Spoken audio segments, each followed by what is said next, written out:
ইলিয়াস আলীর গুম নিয়ে কিন্তু সেই হাস্যরস্য মন্তব্য করেননি, কারণ এটা রিয়েল গুম হয়েছে। আপনার আমান আল আজমি কিংবা আরমান, হ্যাঁ, এদের বিষয়টা একরকম, কিন্তু সালাউদ্দিন সাহেবেরটা একটু ধূম্রজাল ভাব। তাকে যে ট্রেনিং দেওয়া হয়েছে বা বিশেষ কোনো যদি কিছু থাকে, এটা তো সমালোচনার জন্য সবাই সব বলবে, আমিও সেই জায়গা থেকেই বলছি, তাকে যদি সেটা করেই থাকে তাহলে তো অবশ্যই এটা অশনি সংকেত। আমাদের ভারতীয় সেই আধিপত্যবাদটা তো একেবারে পুট করে দেয়া আছে। বাংলাদেশটাকেই তো নিয়ন্ত্রণ করার জন্য তিনি স্বাধীনতার সময় আমাদেরকে হেল্প করেছেন। ইজ নট মিনস তারা আমাদের ওন ফ্রিডমের জন্য করেছে। তবে শেখ হাসিনা যেহেতু বলেছে বিএনপিকে, তাহলে মানে কি 70-80% আওয়ামী লীগের লোকজন বিএনপিকে ভোট দিয়েছে, এটা এস্টাবলিশড তার বক্তব্য অনুযায়ী হয়ে যায়। তো সেই জায়গা থেকে, এবং সালাউদ্দিন সাহেব সম্পর্কেও তো উনি একটা মন্তব্য করেছেন, সেই মন্তব্যটা থেকেও তো অনেক কিছু রহস্য বের হচ্ছে বলে মনে হচ্ছে। তো এনিওয়ে, কি বলেছেন তিনি?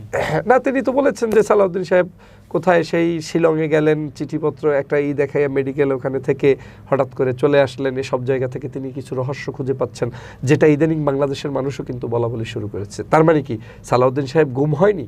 গুম হয়তো হয়েছে, ওই গুমটাই একটা পরিকল্পনার অংশ হিসেবে করা হয়েছে, যে আপনাকে আমি গুমের উসিলায় তুলে নিয়ে ওখানে রাখবো, আপনাকে আমি ট্রেনিং দিয়ে বাংলাদেশে আবার নতুন করে ছাড়বো, যখন আমার প্রয়োজন তখন ছাড়বো। যেমন এখন প্রয়োজন, এখন ছেড়েছে।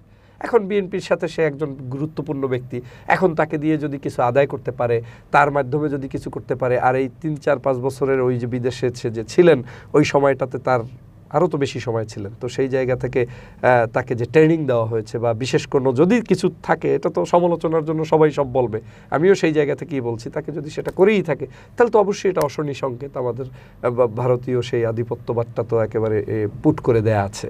তো সেই জায়গা থেকে তো শেখ হাসিনার ওই মন্তব্যটা কিন্তু হাস্যরস হলেও একটা কিন্তু থেকেই যায়, একটা কিন্তু থেকেই যায়। তিনি কিন্তু বুঝাতে চাচ্ছেন যে হয়তো সালাউদ্দিনের মানে কি বলে, তাকে যে গুম করাটা, এই গুমটা শেখ হাসিনার না, এটা হয়তো ভারতের, এটা হয়তো তাকে কেউ নিয়ে গিয়েছে, এটা হয়তো মানে সে কিন্তু একটা হাস্যরস্য টাইপের উপস্থাপন করেছে। কিন্তু ইলিয়াস আলীর গুম নিয়ে কিন্তু সেই হাস্যরস্য মন্তব্য করেননি, কারণ এটা রিয়েল গুম হয়েছে এবং তাকে শেষ করে ফেলা হয়েছে।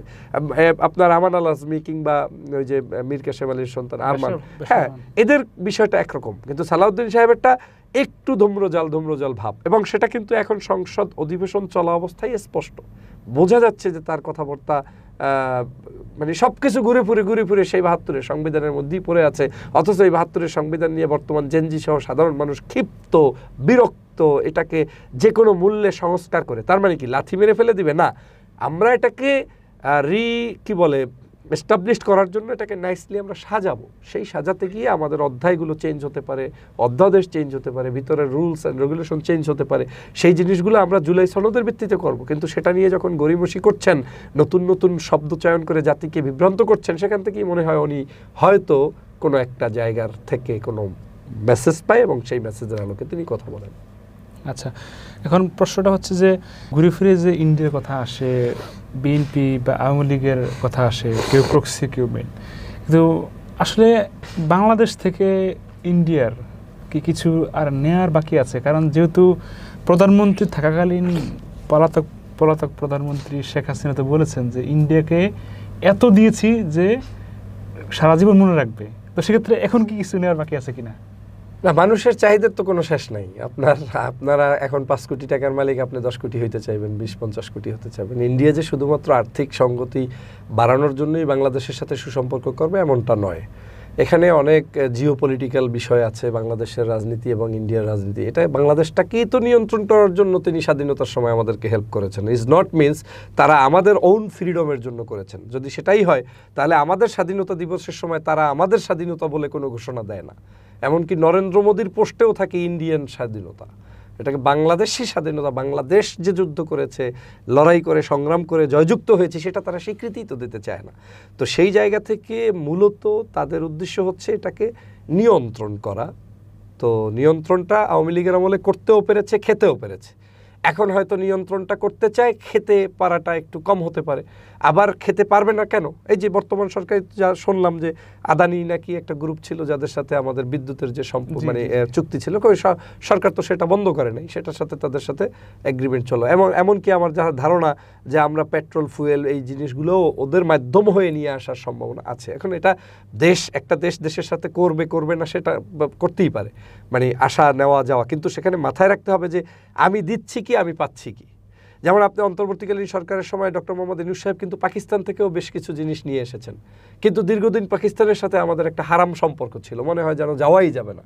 তা আমরা তো যেতে পেরেছি, আমরা যেতে পারব। আমার এই জায়গাটাতেই শহীদ রাষ্ট্রপতি জিয়াউর রহমানেরও একটা পলিটিক্স ছিল, যে সমস্ত, খালেদা জিয়ারও ছিল, এটা মানতে হবে, তাদেরকে স্যালুট জানানো উচিত, যে বিশ্বের সবার সাথে সম্পর্ক থাকবে আমার মানে সম্মানের ভিত্তিতে।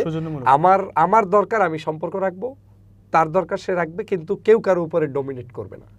তো সেই জায়গাটা থেকে কিন্তু ভারতের সাথে সম্পর্কের জায়গাটায় আমার থাকবে, কিন্তু সেটা থাকতে হবে আমার যতটুকু দরকার। আমরা তো তাদের সাথে, ভাই শোনেন, তাদের সাথে তো আমার কোনো দ্বন্দ্ব থাকার কথা না।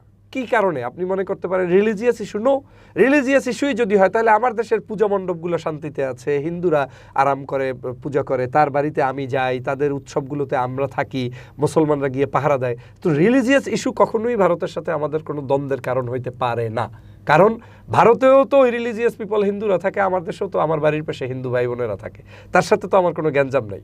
মূল ইস্যুটাই হচ্ছে এখানে তারা পলিটিক্যাল আমাদের উপরে জুলুম করতে চায়, এই জুলুমটা থেকে বের হওয়াটাই আমাদের মূল জায়গায় আইডিওলজিক্যাল পার্থক্য। তো আমরা চাই যে ভারত আমাদের আধিপত্য বিস্তার করবে না, সাংস্কৃতিক আগ্রাসন করবে না, আমার সংস্কৃতি দিয়ে আমি বড় হব, আমার মোল্লা মৌলবী হুজুর আলেম ওলামা কারি হাফেজ নায়ক নায়িকা গায়ক শিল্পী আমার দেশীয় সংস্কৃতিতে বড় হবে, আমি তোমারটা থেকে শিখব না। এটাই মূল সমস্যা, আমি যেটা বুঝতে পেরেছি আমার সাধারণ ছোট্ট জ্ঞানে। তো তারা তো সেই জায়গায় সেইটা চায় না, তারা চায় উল্টো আমাদের উপরে তাদের জিনিসটা প্রভাব বিস্তার করিয়ে দিতে। সেই জায়গা থেকেই মূলত এখন এই সমস্যাটা। তো আমার ধারণা যে ভারত এখনও তাদের সেই কি বলে রাঘব বোয়ালগিরি প্রতিষ্ঠা করতে অভ্যস্ত করতে চাইবে, কিন্তু মনে হয় না যে খুব একটা শান্তি করতে পারবে।